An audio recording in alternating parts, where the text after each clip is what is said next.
to ask the Scottish Government what actions it will take in response to the 2020-2021 audit of its consolidated accounts by the Auditor-General for Scotland. Minister Tom Arthur.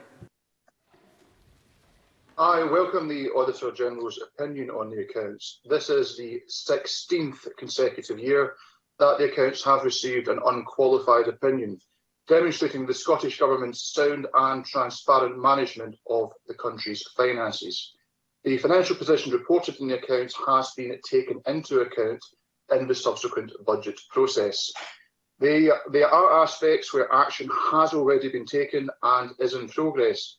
However, the Scottish Government will, of course, consider and respond to all audit recommendations and report on agreed actions.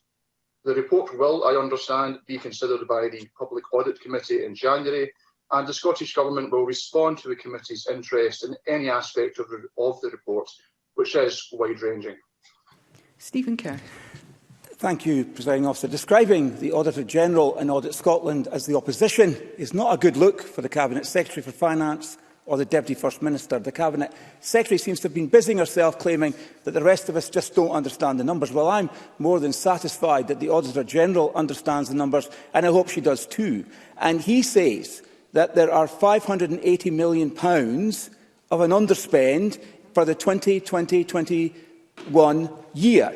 So will the Minister tell us straight, because it should be an easy answer, what specific amounts of funding and which specific departments and projects this £580 million has now been allocated to?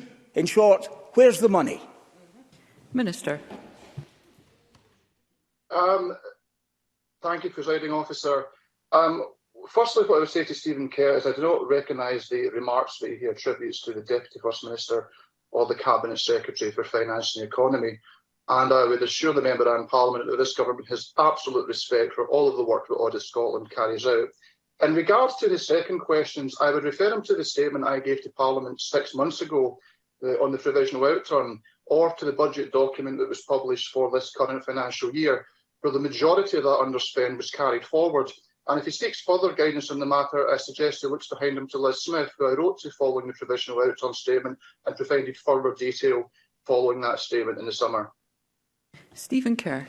I note that he wasn't able to answer that specific question. So what else do we learn from this report? That £45 million of EU funds have been lost due to Scottish Government failures and are having to be paid from the Scottish Government accounts, that hundreds of millions of taxpayers' pounds have been wasted by the SNP on bailout projects which, quote, have not delivered expected outcomes and are, quote, unlikely to achieve value for money. The Auditor-General said it was essential that the Scottish Government learn lessons from these significant failures. So will the Minister tell the Chamber what lessons he has learned? Minister. Well, of course, we listen closely and study closely all recommendations made by the Auditor-General. And as I stated in my answer to Mr Kerr's original question, my understanding is that the Public Audit Committee will consider this report early in the new year. And of course, we will monitor closely and study closely and listen closely to what the Public Audit Committee has to say.